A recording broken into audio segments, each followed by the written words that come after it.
Hello everyone, and welcome to another brand new episode on my channel, Wonder Boho Book Club. Today I'll be discussing the book, The Bright Hour, written by Nina Riggs. Nina Ellen Riggs was an American writer and poet. Nina, a mother of two young boys, was diagnosed with breast cancer when she was only 37 years old, and she passed away when she was barely 40. In The Bright Hour, Nina explores motherhood, marriage, friendship, and memory, while asking the question, what makes life really meaningful when one's days are numbered? Written with sophistication, humor, and honesty, The Bright Hour is the story of how to live a good life. It also offers an insightful glimpse into what literature can be for us, a soothing balm and a form of prayer. This book is especially relevant in these uncertain times and urges us to live as well as we can and nurture and cherish the qualities that make us human. Before moving ahead, please don't forget to subscribe to my channel. Part 1. How coping mechanisms can help us find solace. All of us dread the occurrence of certain events in our lives, like getting a devastating phone call, and hope they never happen. At the age of 37, Nina Riggs got the phone call she had been hoping would never come. Her oncologist was calling to inform her that she had breast cancer. The news was a complete and utter shock, but not totally unexpected. Cancer played a big role in Riggs' family history. It was revealed to its fullest extent when she learned how the disease had been running through her family tree for generations. Riggs' mother had been diagnosed with cancer a few years ago. Her mother's parents both had cancer, and her aunt also experienced it. Relatives from her paternal side also had a history of cancer. Still dealing with the diagnosis, Riggs found solace in reading works by 16th century French philosopher Michel de Montaigne. Montaigne was no stranger to death. His brother, several daughters, and friend had been snatched away from him by death. Montaigne didn't let the fact that he lost loved ones in his lifetime stop him from embracing death. He believed we are all going to die regardless of whatever precautions we take. So he made sure to keep the doors of his buildings unlocked, even though there were chances of robbery happening. His attitude towards death and the way he lived his life gave Riggs great comfort. Part 2. The Healing Power of Nature. Having a cancer diagnosis changes everything. Suddenly you come face to face with your mortality, and everyone becomes more aware of it. Time is short, so people have a sense of urgency. Riggs discovered that the world she saw after starting chemotherapy was really different. With all the physical changes brought about by the chemo, she was able to process things in a way that a normal perspective couldn't. It started the morning after her first chemotherapy treatment. She woke up with an oily, chemical taste in the mouth. Later, while eating breakfast, she couldn't taste the coffee or anything else she ate. Her tongue was numb. The simple things she generally enjoyed suddenly weren't available to her. The chemo had a serious effect on her mental health as well. Her mind kept drifting back and forth between prospects of death and awareness of the present moment.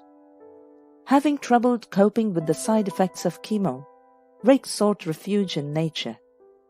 At first, she was overwhelmed by sensations like the smell of wisteria, and her anxiety was heightened. But gradually, she regained her sense of calm and felt refreshed. She thought of Ralph Waldo Emerson, the famous 19th century American poet. He wrote a lot about nature and how important it is to not just look at it with your eyes, but also experience it in tune with your senses. After experiencing nature so intimately, Riggs felt closer to God than ever before. She still had a long way to go, but it was a turning point in coming to terms with her diagnosis. Part 3. Writing a will can make one ponder over death. Riggs wrote her will while she was undergoing chemotherapy. Apart from the questions regarding her material belongings, there were other things that forced Riggs to spend some time thinking about death. She had to consider, for example, what's going to happen if she suffers from an illness and is later unable to make her own decisions. Cancer made Riggs feel like she had something to accomplish before time ran out. This urgency translated into frantic activity and not much rest on her part. She spent a lot of time in her garden, planting new trees and plants, digging new plots of land, and visiting the local garden center. Her motivation to work with her hands and nurture life was almost a rebellion against death. She felt that creating things for future generations of family members is a beautiful thing and will remain long after she passes away. Part 4. How the doctor's attitude affects the patient. When someone has cancer, it can be overwhelming to receive multiple bad news. For Riggs, her luck worsened considerably when her chemotherapy sessions failed to produce positive results. Her tumors continued to grow in size and number. Understandably, Riggs was very upset due to this. Furthermore, her doctor made it seem like it's Riggs' own fault the cancerous tumor was continuing to grow. The doctor also said that she would need to get a mastectomy and that, if it was necessary, she would need to have a double mastectomy. He made these comments in an unsympathetic and harsh manner, when what Riggs needed most was support and sympathy. Doctors are often criticized for their lack of bedside manners, and this is mostly due to the reason that they are sometimes very interested in the scientific aspects of someone's illness and tend to overlook the emotional aspect of the patient's suffering. This analytical approach of the doctors can sometimes be harmful to patients. To listen to more interesting summaries, please subscribe to my channel. Part 5. Pets can be of great help during tough times. After the doctors recommended more chemo and radiation treatment for Riggs, she was in dire need of comfort. Riggs' partner John came up with a great idea to get a dog. They already had one dog, but it wasn't a very affectionate one. So they started searching for a new one that would provide love and care. They found an Australian shepherd named Blue at a nearby animal rescue shelter. Within minutes of coming home, Blue started licking Riggs and changed the whole atmosphere of the house. The arrival of Blue cheered up and lightened the spirit of the family members. However, the older family dog Ellie wasn't so happy to see a small, cute new dog come home. After some time, the family realized that the new pup just wouldn't be good for their family. To the family's relief, they eventually found this warm and affable dog Benny, who was eager to go home with them and also proved to be compatible with Ellie. Although Riggs' ongoing treatment had made her weak and frail, she cherished the bond with her new pet. Part 6. When all else fails. After undergoing treatment for almost a year, Riggs was at the end of her chemo-radiation sessions. The treatment had taken a heavy toll on her body, causing unbearable back pain. Riggs was also getting weaker by the day. She couldn't walk at all without a walker and needed assistance for simple tasks. Shortly after her final radiation treatment, Riggs was admitted to the emergency room in the hospital.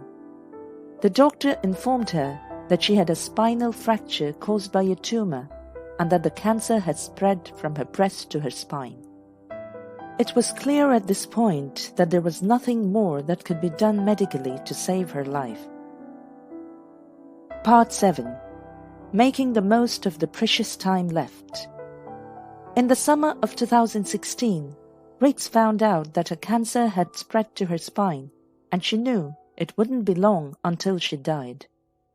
Nevertheless, for whatever time she had left, her doctors hope to make it as comfortable for Riggs as possible. By the end of the year, her spinal tumors had reduced enough for her to be able to walk with a cane. She continued to make the most of her time during her final days. She went with her friends to see a hip-hop concert and danced with the crowd for a full 90 minutes, savoring these moments to their fullest extent. She also finished writing her memoir, The Bright Hour. Riggs died on February 26, 2017, 1 month after completing her manuscript. Conclusion.